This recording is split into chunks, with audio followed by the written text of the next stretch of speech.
Halo sobat, jumpa lagi melanjutkan kisah Keris Nogososro Sabu Inten untuk sobat semua. Kali ini dalam episode peliknya jalan menuju tempat pengungsian Ibunda Aryo Saloka. Selamat menikmati, salam budaya.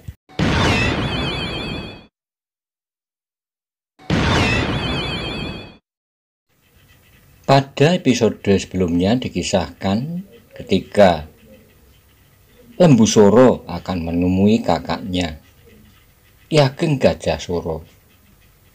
Ia merasa ragu-ragu dan khawatir bagaimana sikap kakaknya terhadap dia. Bagaimana kisah selanjutnya? Simak bersama-sama. Monggo kula aturi subscribe, like, komen, soho share, matur nuwun.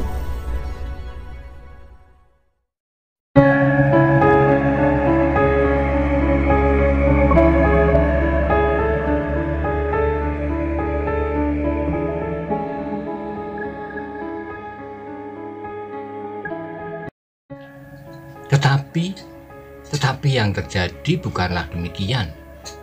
Lembu Soro tidak menangis untuk meminta Kamukten Bayu Biru, dan Lembu Soro tidak bertolak pinggang untuk menantang kakak kandungnya sendiri. Baru saja dalam saat yang pendek dialami betapa pahitnya daerah Pamingit yang dilanda oleh arus peperangan.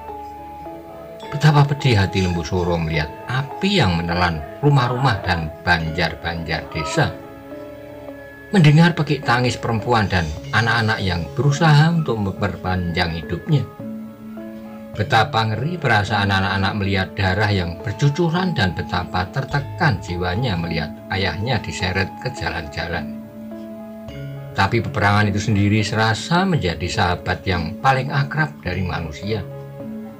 Setiap kali akan datang kembali mengunjungi sahabatnya. Kalau tidak, maka sahabatnya itulah yang bertingkah mengundangnya.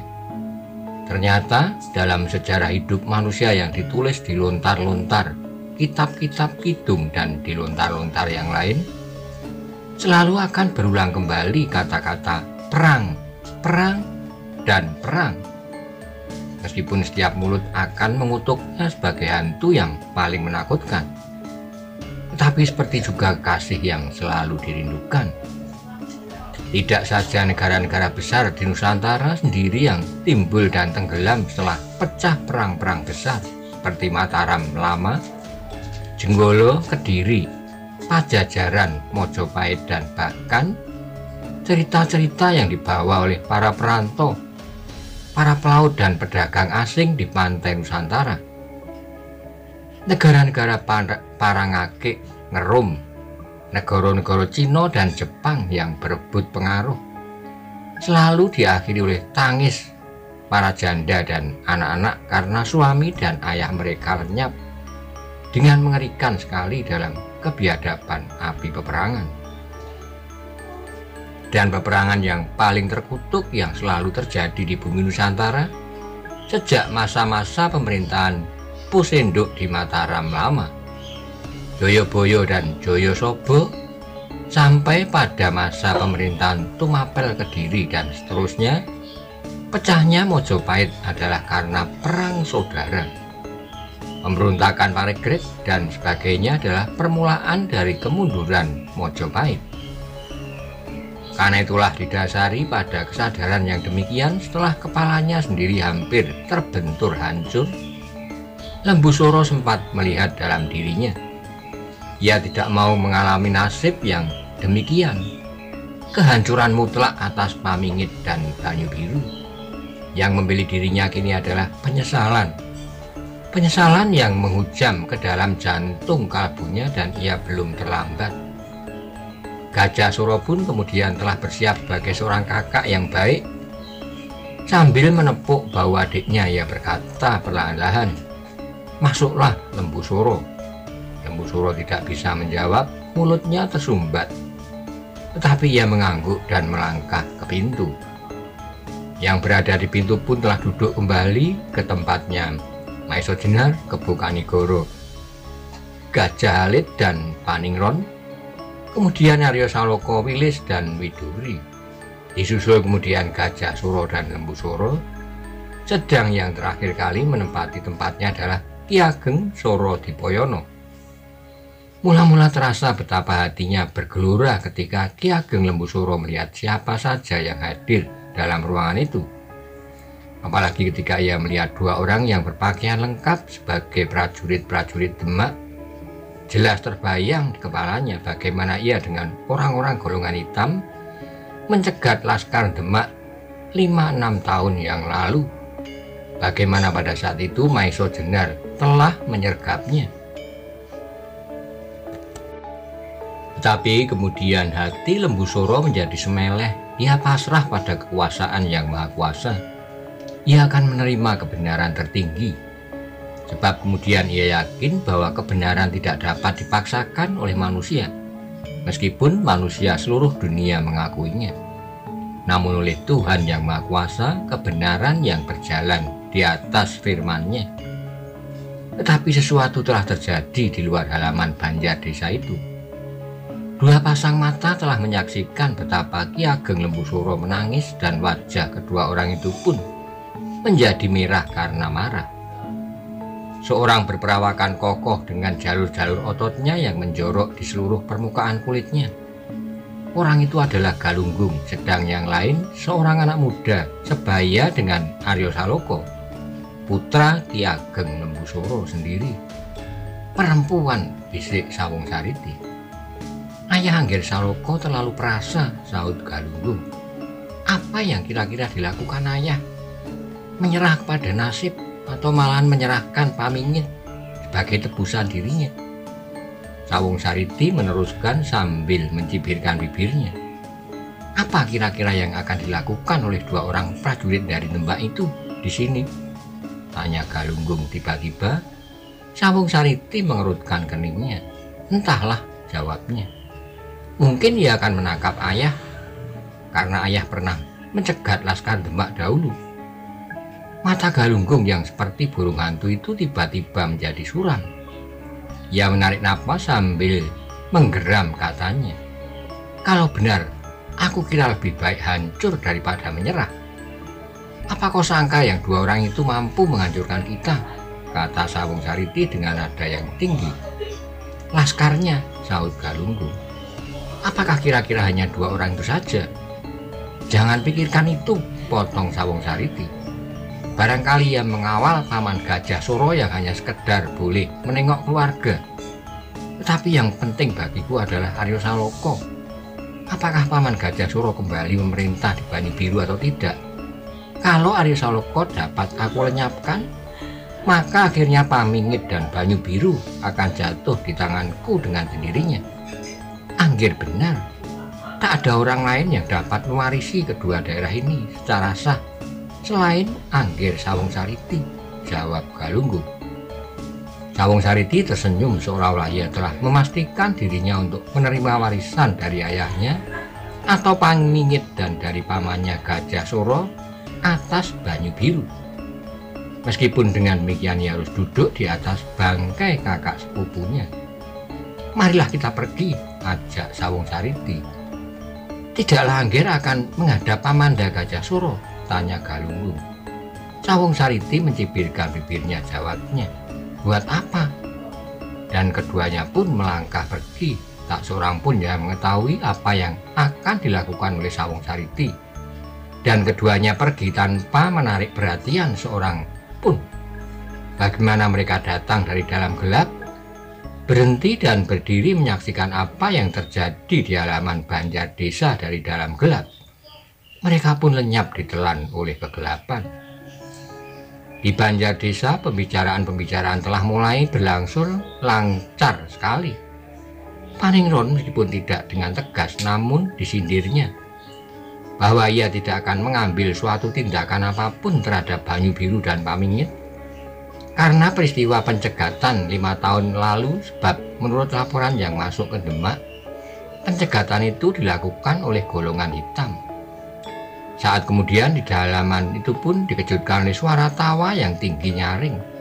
Kemudian masuklah ke halaman itu seorang tua yang bertubuh tinggi kekurus-kurusan.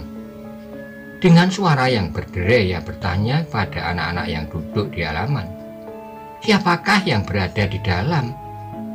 "Penuh, Ki Ageng," jawab salah seorang.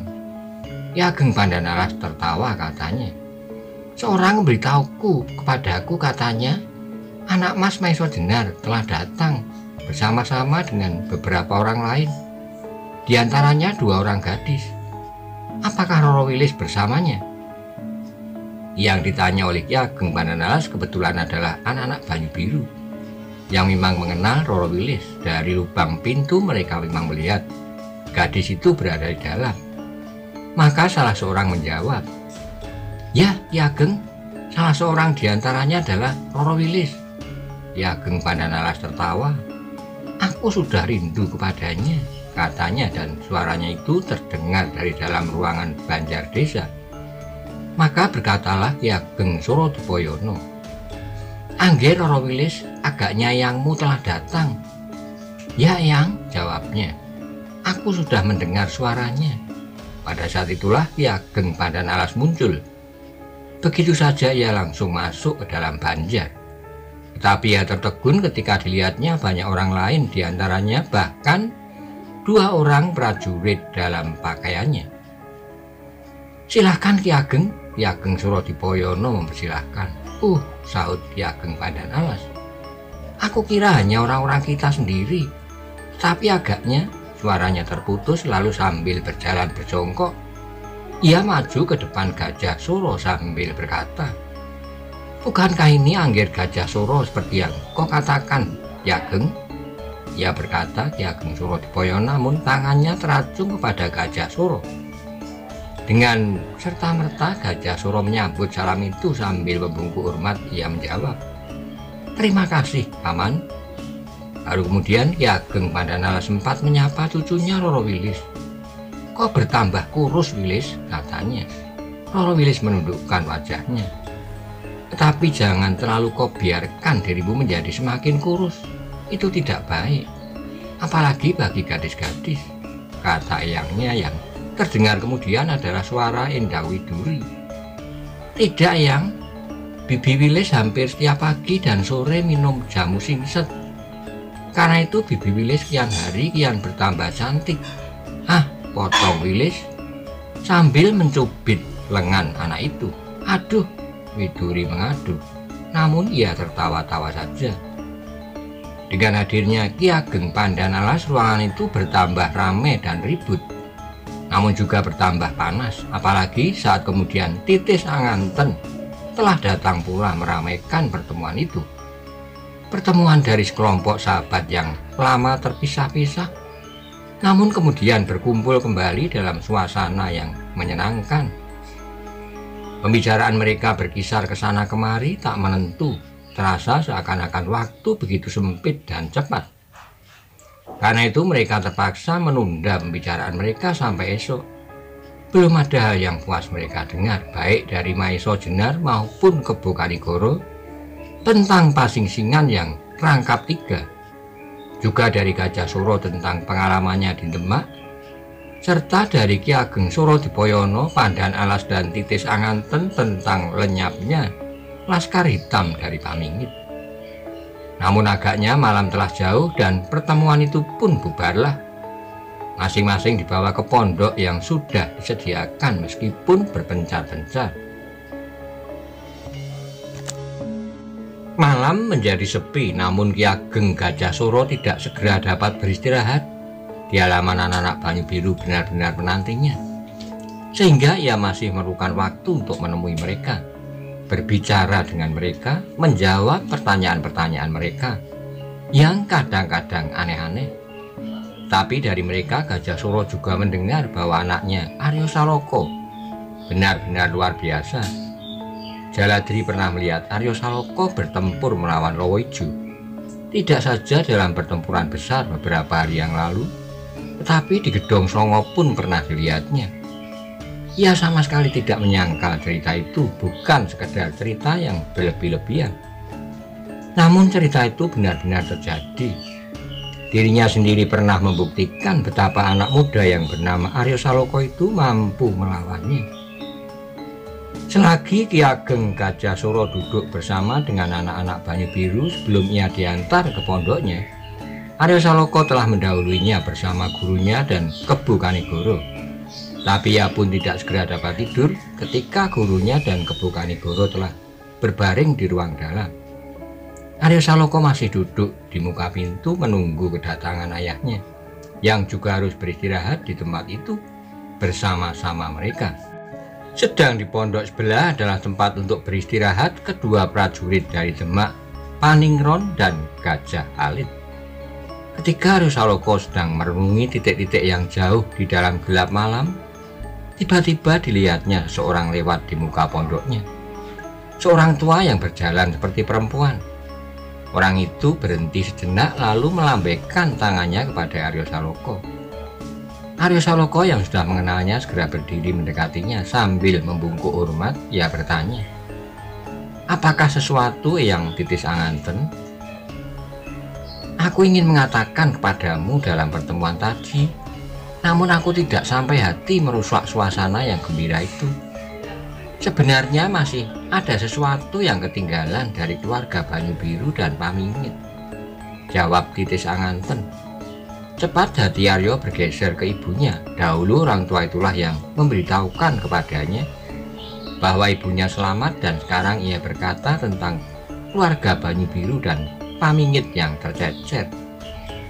"Ya," sahut Aryo, "agaknya Yang Suro Dipoyono tidak ingat lagi kepada ibu." "Ah, jangan berkata begitu Aryo," potong Titis Anganten. "Eyangmu sudah tahu kalau ibumu aku selamatkan." Agaknya ia segan untuk dengan tergesa-gesa menyuruhku mengambilnya. Karena itu dibiarkannya saja sampai aku datang membawanya kembali. Aryo menundukkan wajahnya, terasa bahwa ia agak terlanjur menyangka eyangnya merupakan ibunya.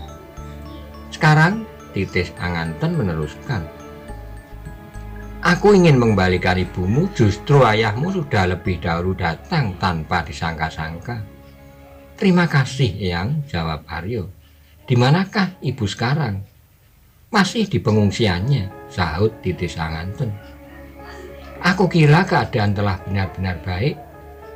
Kalau kau tak keberatan, jemputlah, tak usah orang-orang tua seperti aku." "Baik, Yang," sahut Aryo. "Tunjukkan aku tempatnya. Tidak terlalu jauh. Ibu serta bibimu aku sembunyikan di Soropadan," jawab Titis Anganten. "Soropadan?" ulang Aryo. "Ya, desa kecil yang tak berarti. Aku memang menyangka desa itu tak akan menarik perhatian. Dan ternyata memang demikian. Orang-orang dari golongan hitam itu sama sekali tak tertarik untuk singgah. Dan hanya itulah satu-satunya kemungkinan yang dapat aku lakukan waktu itu. Untunglah segera Laskar Pamingit datang dari Banyu Biru bersama-sama dengan eyangmu. Apalagi akhirnya laskarmu datang pula bersama gurumu dan Kebu Kanigoro yang mengagumkan itu," kata Titis Anganten. "Di mana letak dusun itu?" tanya Aryo. Titis Anganten memberinya sekedar petunjuk, namun kemudian katanya tanpa berprasangka, "Ah, aku kira lebih baik pergi bersama-sama dengan Sawung Sariti." Aryo mengerutkan keningnya, sesuatu berdesir di dalam hatinya. Ia tidak tahu perasaan apa yang mengganggunya apabila ia mendengar nama saudara sepupunya. Namun dia tidak dapat berkata sesuatu kepada Titis Anganten.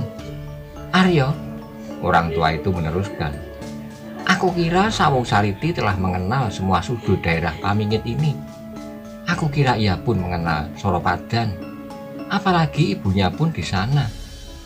Aryo masih berdiam diri dan agaknya Titis Anganten tidak memperhatikan anak muda itu, sebab ia segera berkata pula, "Berkatalah kepada gurumu kalau kau temui Sawung Sariti, ajaklah dia. Kalau kau perlukan, aku akan pun bersedia." "Baik, Yang," jawab Aryo. Namun tidaklah baik baginya untuk mengajak orang tua itu. Dengan demikian ia akan menjadi anak manja yang tak dapat melakukan sesuatu tanpa pertolongan orang lain. Namun pergi bersama Sawung Sariti pun ia agak segan-segan. Tetapi anak itu sudah baik, pikirnya. Sementara itu kakinya melangkah tundak pintu langsung ke pembaringan gurunya. "Paman," katanya perlahan-lahan ketika ia melihat gurunya masih belum tidur. Maiso Jenar mengangkat kepalanya. "Ada apa, Aryo?" Maka dikatakannya apa yang didengar dari Titis Anganten. "Kau akan pergi?" tanya Maiso Jenar. Aryo Saloka mengangguk sambil menjawab, "Ya, Paman." "Kau tidak menunggu ayah?"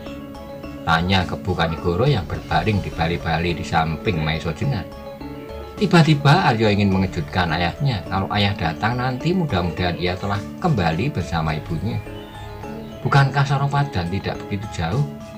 Meskipun seandainya ayahnya dahulu datang, kemudian baru ibunya pun akan dapat mengembirakan hati ayahnya itu. Karena itu ia menjawab, "Tidak, Paman, aku ingin mengejutkan hati ayah." "Dengan siapa kau akan pergi?" tanya Maiso Jenar. "Eyang Titis Anganten bersedia mengantarkan aku kalau aku memerlukannya. Kalau tidak maka Eyang menyuruhku mengajak Sawung Sariti," jawab Aryo Saloka. Maiso Jenar bangkit dan duduk di bali-bali itu. Nampak ia sedang berpikir. Di dalam dadanya berdesir pula perasaan seperti perasaan di dada Aryo Saloka, namun ia pun berdiam diri. "Aku segan untuk meminta Yang Titis Anganten mengantarku," kata Aryo Saloka. "Apakah Soropadan tidak jauh?" tanya Kebu Kanigoro. "Tidak," sahut Aryo. "Menurut Eyang Titis Anganten, Soropadan hanya berantara 4 bulak kecil." "Pergilah," kata Maiso Jenar kemudian. "Tetapi berhati-hatilah, jarak itu tidak terlalu jauh. Kau dapat membawa siapapun. Tidak perlu Eyangmu Titis Anganten. Biarlah ia beristirahat, juga tidak perlu Sawung Sariti. Setiap orang pamingit akan dapat menunjukkan letak desa itu." "Baiklah, Paman," sahut Aryo. Kemudian ia pun minta diri kepada gurunya dan kepada Kebu Kanigoro. Ia bermaksud untuk pergi seorang diri. Soropadan tidak terlalu jauh, jalur jalannya pun telah ditunjukkan oleh Titis Anganten, sehingga ia akan dengan mudah menemukannya, atau tidak akan dapat bertanya kepada siapa saja yang akan ditemuinya di perjalanannya. Peronda atau penjaga gardu. Maka segera Aryo pun berangkat. Malam menjadi semakin dalam, namun bintang-bintang di langit bertebaran di segala penjuru. Angin malam yang dingin bertiup menghancurkan suara-suara anjing liar yang berebut makanan. Sekali-kali di kejauhan terdengar suara burung hantu menggetarkan udara. Tiba-tiba di sudut desa Aryo terhenti. Dilihatnya 2 orang berdiri sebelah menyebelah di kedua sisi jalan. Namun segera Aryo mengenal mereka berdua, Sawung Sariti dan pengawalnya yang setia, Galunggung. "Bukankah kau ini Kakang Aryo Saloka?" sapa Sawung Sariti. "Ya, Adi," jawab Aryo. "Kemanakah Kakang akan pergi di malam begini?" tanya Sawung Sariti pula. Aryo Saloka menjadi ragu-ragu. Kalau ia berkata benarnya maka ada kemungkinan Sawung Sariti akan ikut serta, padahal meskipun ia telah berusaha untuk melupakan, namun berjalan bersama-sama dengan adiknya ia masih terasa segan. Tetapi ia tidak menemukan jawaban lain. Karena itu ia terpaksa menjawab dengan berterus terang, "Aku akan menjemput ibu ke Soropadan." "Apakah Bibi Gajah Suro di Soropadan?" bertanya Sawung Sariti. "Ya," jawab Aryo singkat. "Kalau demikian ibuku juga di sana?" tanya Sawung Sariti pula. "Ya," jawab Aryo pula. "Dari mana Kakang tahu?" desak Sawung Sariti. "Eyang Titis Anganten," sahut Aryo Saloka. Sawung Sariti mencibirkan alisnya. Ia berpikir sejenak, kemudian ia berkata, "Aku pergi bersama-sama dengan Kakang." Aryo menarik napas. Ia pasti tidak akan dapat menolak. Karena itu ia menjawab, Suatu kebetulan bagiku, Adi. Aku belum pernah melihat tempat itu. Sekarang kalau kau akan menemani aku akan berterima kasih. Sawung Sariti mengangkat wajahnya, dengan sudut matanya ia memandang wajah kasar orang kepercayaannya. Kemudian terdengar ia berkata, "Kita ikut." "Marilah, Angger," terdengar suara Galunggung berat. Maka kemudian pergilah mereka bertiga berjalan beriringan. Galunggung sambil menyeret pedangnya yang tersangkut di lambungnya. Sekali-kali Aryo mengerling pada adiknya itu. Pedangnya berjuntai-juntai hampir menggores tanah. Pedang itu hampir setiap keadaan tak pernah terlepas dari pinggangnya. Sebenarnya kalau Aryo bercuriga itu pun cukup beralasan. Ia menyesal bahwa ia tidak membawa tombak pusaka Banyu Biru. Namun hatinya kemudian menjadi besar ketika terasa di dalam bajunya terselip sebuah pisau belati panjang berbalut dengan keliko kayu, pisau belati pusaka Pasingsingan yang bernama Kiai Suluh. Mudah-mudahan tidak terjadi sesuatu, pikirnya. Dan kadang-kadang ia terpaksa tersenyum sendiri atas kecurigaannya itu. Sedang Sawung Sariti berjalan saja dengan enaknya melenggang dalam dingin malam. Tetapi tiba-tiba Aryo mengangkat alisnya dan berkatalah ia dengan serta-merta, "Adi, apakah benar jalan ini jalan ke Soropadan?" Sawung Sariti menoleh, ia berhenti melangkah, kemudian menjawab pertanyaan Aryo dengan heran. "Ya, inilah jalan itu. Mengapa?" Aryo mengamati keadaan sekelilingnya. Di kejauhan, di wajah taburan bintang di langit, ia melihat sepasang pohon siwalan. Katanya, "Bukankah kita harus melewati jalan kecil di antara pohon siwalan itu?" "Siapa bilang?" bertanya Sawung Sariti. "Eyang Titis Anganten," jawab Aryo Saloka. "Eyang Titis Anganten keliru," sahut Sawung Sariti. Tetapi Aryo adalah seorang muda yang hampir seluruh hidupnya berada dalam perjalanan. Ia pun tahu benar bahwa Titis Anganten adalah seorang perantau, sehingga yakin bahwa tak mungkin orang tua itu salah. Karena keyakinannya itu, maka Aryo menjawab, "Adi, Eyang Titis Anganten adalah seorang perantau yang kerjanya berjalan dari satu ujung ke lain ujung dari pulau ini. Karena itu apakah Eyang Titis Anganten akan salah jalan dalam jarak 4-5 bulan saja?" "Aku adalah anak Pamingit," jawab Sawung Sariti. "Sejak bayi aku bermain-main di tempat ini. Apakah aku tidak mengenal Soropadan?" Memang sebenarnya lah demikian. Seharusnya Aryo percaya bahwa Sawung Sariti mengenal daerah ini dengan baik. Tetapi ada sesuatu di pojok hatinya yang berbisik, "Pilihlah jalan sendiri." Karena itu Aryo berkata, "Adi, barangkali ada jalan lain ke Soropadan, jalan yang barangkali ditempuh oleh Eyang Titis Anganten pada saat itu." "Agaknya Kakang Aryo Saloka lebih percaya kepada orang tua itu daripada kepadaku?" bertanya Sawung Sariti. Aryo menjadi beragu. Untuk beberapa saat ia berdiam diri. Agak sulit baginya untuk menjawab pertanyaan itu. Meskipun demikian, akhirnya ditemukannya juga jawabannya. "Adi, baiklah, aku mencoba membuktikan apakah Eyang Titis Anganten benar-benar seorang perantau yang baik. Sedangkan apabila nanti jalan itu tak ketemukan, aku akan kembali ke Pamingit, mengajak orang tua itu pergi bersama-sama dan mengatakan kepadanya bahwa perantau itu kini telah menjadi pelupa dan tak dapat mengenal jalan antara Pamingit dan Soropadan. Meskipun ia dapat menemukan jalan kembali ke Banyuwangi yang menurut Eyang Titis Anganten jaraknya beribu-ribu kali lipat." Wajah Sawung Sariti menjadi panas. Terasa sindiran halus pada kata-kata Aryo. Memang sebenarnya bahwa jalan terdekat ke Soropadan adalah jalan kecil di antara sepasang pohon siwalan itu. Karena agaknya Aryo Saloka telah berkeras hati untuk menempuh jalan itu, maka akhirnya ia berkata, "Baiklah Kakang Aryo, kau lewat jalanmu, aku lewat jalan yang sudah aku kenal baik. Meskipun barangkali Kakang akan sampai ke Soropadan, namun jalan yang akan aku tempuh itu agak terlalu jauh. Tidak apalah Adi, jawab Aryo. Lalu bagaimana dengan Adi Sawung Sariti? Aku akan mengambil jalan ini, kata Sawung Sariti. Baik, kalau demikian biarlah kita berjanji untuk saling menunggu di tempat pengungsian ibu kami, supaya kita bisa pulang bersama-sama, berkata Aryo Saloka. Tidak perlu, jawab Sawung Sariti. Kita sudah berselisih jalan di sini. Biarlah kita jemput ibu kita masing-masing. Aku jemput ibuku, kau jemput ibumu. Aryo menarik napas panjang, adiknya memang terlalu kaku. Namun Aryo masih mencoba berkata, apakah kata ibu-ibu kita nanti? Mereka mengungsi bersama-sama, biarlah mereka pulang bersama-sama. Ibuku bukan perempuan cengeng, jawab Sawung Sariti. Kalau ibuku tak mau, biarlah ia pulang sendiri tanpa Sawung Sariti.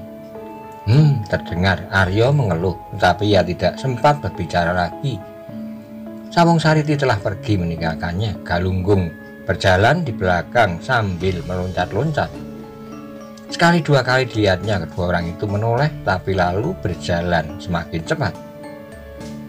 Perlahan-lahan Aryo mutar tubuhnya, ia melangkah kembali ke jalan kecil di antara pohon siwalan itu. Ia harus berjalan terus ke selatan, kemudian di simpang 3 ia harus membelok ke kiri.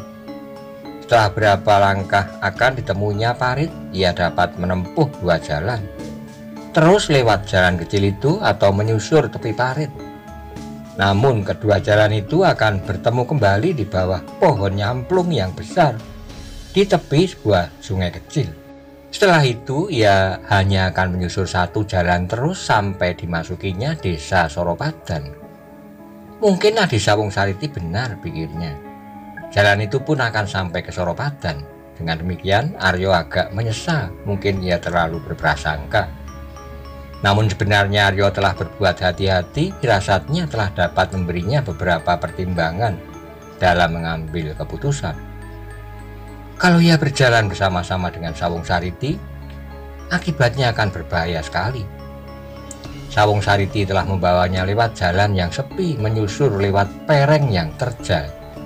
Di sana segala sesuatu akan dapat terjadi. Satu sentuhan di kakinya akan dapat mengantarkannya ke dasar jurang yang dalam dan berdinding runcing seperti gerigi. Dan hal yang demikian itu akan dapat terjadi. Untunglah Tuhan telah membawanya lewat jalan lain. Di jalan itu Sawung Sariti berjalan sambil mengumpat-umpat, sedang Galunggung pun menggeram tak habis-habisnya. Ketika Sawung Sariti membelok dan memilih jalan itu, hatinya yang kelam segera dapat menebak maksud momongannya. Bahkan ia telah bersiap di belakang Aryo menyentuhnya sedikit dan kemudian bergegas-gegas berlari-lari ke Pamingit, memberitahukan kecelakaan yang terjadi, bahwa Aryo Saloka terpleset ke dalam jurang, atau dibiarkannya tak seorang pun mengetahuinya. Namun rencananya ternyata urung. Aryo milih jalan lain. Karena itu pun mereka harus mempunyai rencana lain. Namun telah terpatri di dalam kepala anak muda dari Pamingit itu bahwa Aryo Saloka harus dilenyapkan. Sudah tentu dengan diam-diam. Dengan demikian kedatangan Gajah Suro tak akan berpengaruh. Kelak sudah pasti bahwa Pamingit dan Banyu Biru akan dikuasainya. Apalagi kini golongan hitam yang menghantui mereka tetap telah lenyap pula. Kakang Aryo akan membelok di simpang 3, bisik Sawung Sariti. Ya, jawab Galunggung singkat. Lalu mungkin akan dipilihnya jalan di tepi parit. Sawung Sariti meneruskan. Belum pasti, jawab Galunggung. Anak itu lebih senang berjalan di jalan daripada menyusur pematang dan tanggul-tanggul. Sawung Sariti berpikir sejenak, hatinya benar-benar sudah dikuasai oleh nafsu yang menyala-nyala. Yang berada di dalam kepalanya hanyalah usaha terakhir untuk menyingkirkan kakak sepupunya.